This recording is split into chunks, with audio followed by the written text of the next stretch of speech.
It just gets more and more interesting by the day, folks, with regards to the New York Mets. And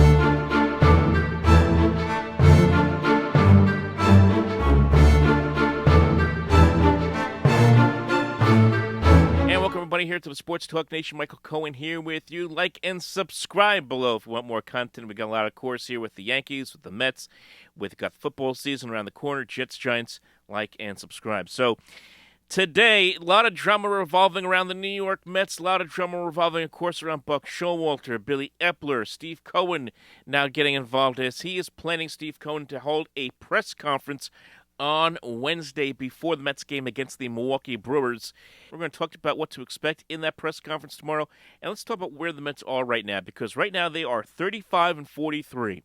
This team has been in free fall for really the entire month of June, if not longer.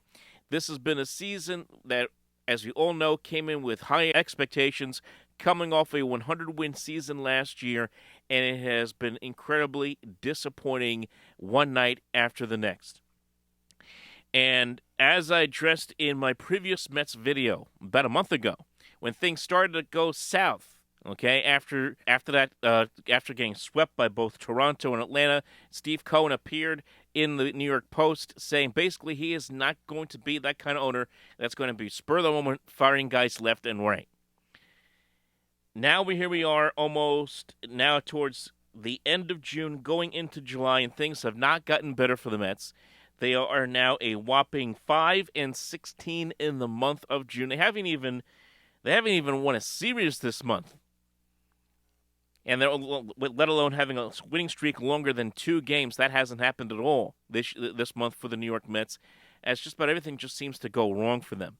It hit a new low on Sunday, as we all know, with the game against the Philadelphia Phillies, where the Mets were up 6-3, and Buck Showalter opting not to go to either Adam Ottavino or Dave Robertson, claiming that Ottavino was not available and that he wanted to save Robertson for the 9th inning. Of course, that all blew up in his face, as the Phillies ended up scoring 4 runs without necessarily getting the ball out of the infield. Yes, there was the botched double play attempt there by Brett Beatty, but the fact is the bullpen didn't get the job done. It imploded. Hit batters, walks, you name it. The Phillies found ways to score, thanks in big part to the Met relievers. So, yes, Buck Showalter I'll be honest, he took a beating in the media. Took a beating from the fans who are not happy with the way he has been running the team. Not happy with the way he's managing the bullpen. There was the story that came out also on Sunday, kind of contradicting what Showalter said, where Ottavino claimed that he was indeed ready to come out of the bullpen or pitch that game on Sunday, whereas Showalter said he from his analysis, wasn't available to pitch on Sunday. Regardless, there's a lot of things that are going on right now. One thing I will pinpoint to is this. Yes, you can get on Buck Showalter all you want, and some of the criticism's fair, some of it's not. Some of the questions that he's been getting are just downright crazy. Like this afternoon, I see here in his press conference, someone ask him, if the Mets do not make the playoffs, what is considered a positive season for you? And you're just kind of like, what? If reaching the playoffs is what you would consider success, is there another, if you do not reach the playoffs, what would be success?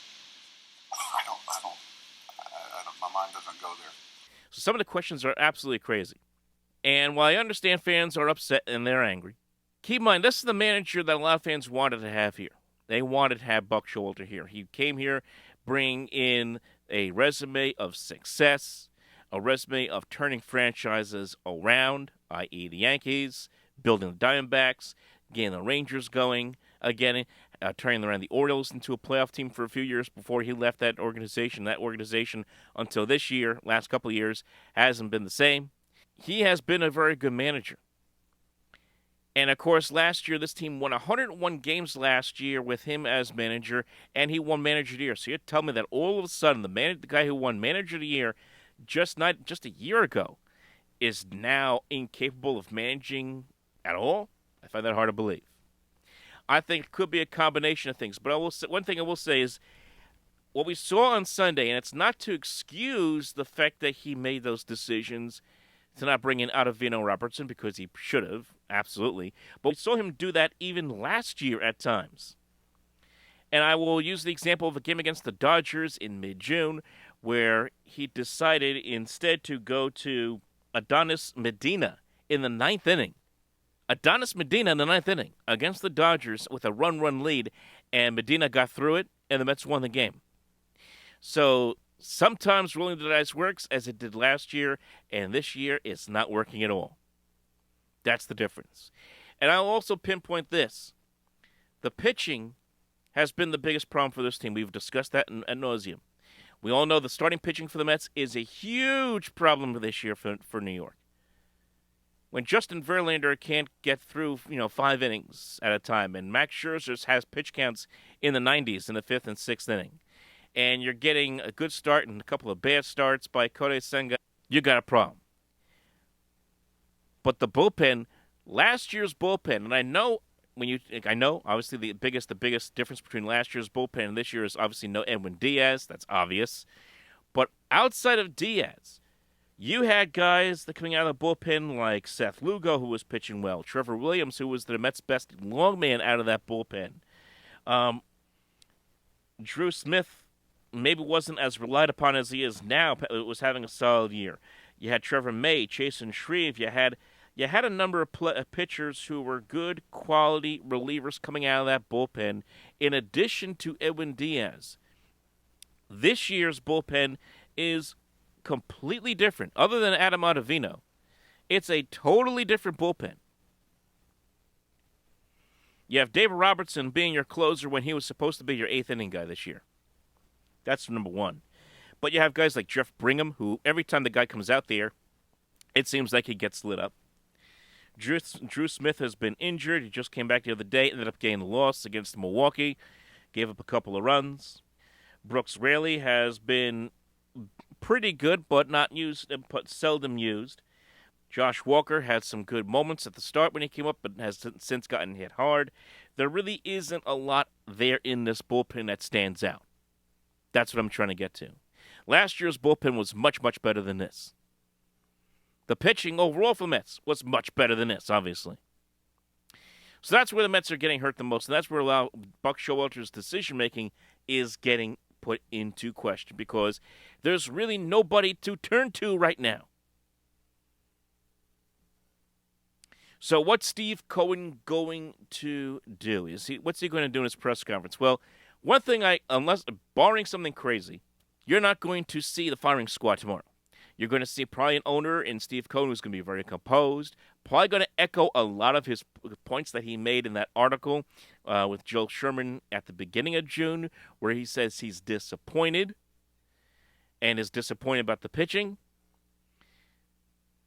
But he's not going to go on a huge firing spree. He's not going to go around and start firing Buck Showalter and Billy Epler and Jeremy Hefner. It's probably not going to happen right now. I know Met fans want to see a move made. They want to see blood in the water, if you will. But it's probably not going to happen. Let's just be realistic. Probably not going to happen during the season right now. But if the Mets are smart, and right now, you look at this team. Let's just look reality here in the face. This team is not going to make the playoffs. They're 16 games back in the division. They're 8 or 9 games out of the wild card. They have 6 or 7 teams they have to jump over just to get back into contention for the wild card. And unless they go on a Cincinnati Reds type of run where they win 10 or 12 in a row, this season is going to end up being a disappointing one, and the stretch drive is going to end up being very disappointing and quite boring. And we're not even going to be talking about the Mets come September if the way things are going right now. So let's get realistic here. What should the Mets do? Was the trade, and this is really what I want to get to, was the trade of Eduardo Escobar a preview of coming attractions for the Mets? And I kind of relate this to the Yankees as well, because they're in a situation where they may not know what Aaron Judge's timetable is, and they don't, or at least they do know. They certainly aren't telling anybody whether he's going to return this season or not. The difference between the Yankees and the Mets is this: if the Yankees want to hit rebuild And they felt, as the Yankees right now sit there at 9.5 games out of first place, they're certainly in control. They're right in the thick of the wild card. So that, they're right now the 5 seed in the wild card. But if they even fell out of it, and the Yankees wanted to hit the reset button, they could do it because they have a plethora of minor league talent up and down that organization. Guys like Clayton Beeter, Austin Wells, Jason Dominguez, Trey Sweeney. They have so many guys that they could go out there and bring up to the Yankees. So even if they decide to hit the rebuild button and sell off guys like DJ LeMahieu and Josh Donaldson, they could do it and still be somewhat competitive. The Mets might be in a situation where they have to just accept selling off. That's why I say, is the Eduardo Escobar trade a sign of things that have to come? Which means, can they get decent enough returns out of guys like Daniel Vogelbach? Probably not likely.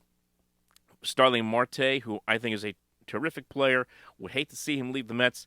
But let's just, again, look reality in the face here and realize if things continue as they are, teams that are contenders, teams like the Giants, teams like the Dodgers or the Orioles or the Blue Jays are going to come calling for a player like Starling Marte or Mark Canha.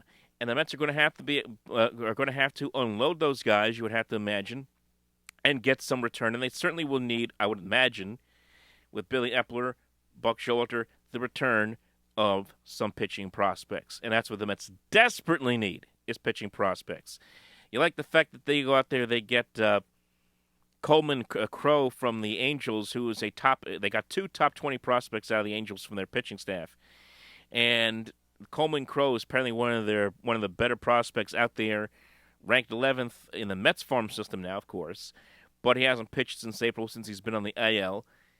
So he's a bit of a project. But the fact is, you got to rebuild that farm system if you're the Mets. You got to be able to accept what's coming, and what's coming from the Mets is the likelihood that this is going to be a playoff-less season. A team that has some veteran players that they paid a lot of money for. They've spent a lot of money on this team, especially on older pitchers like Verlander and Scherzer, and it's been a complete disappointment. Now, can they trade Verlander and Scherzer?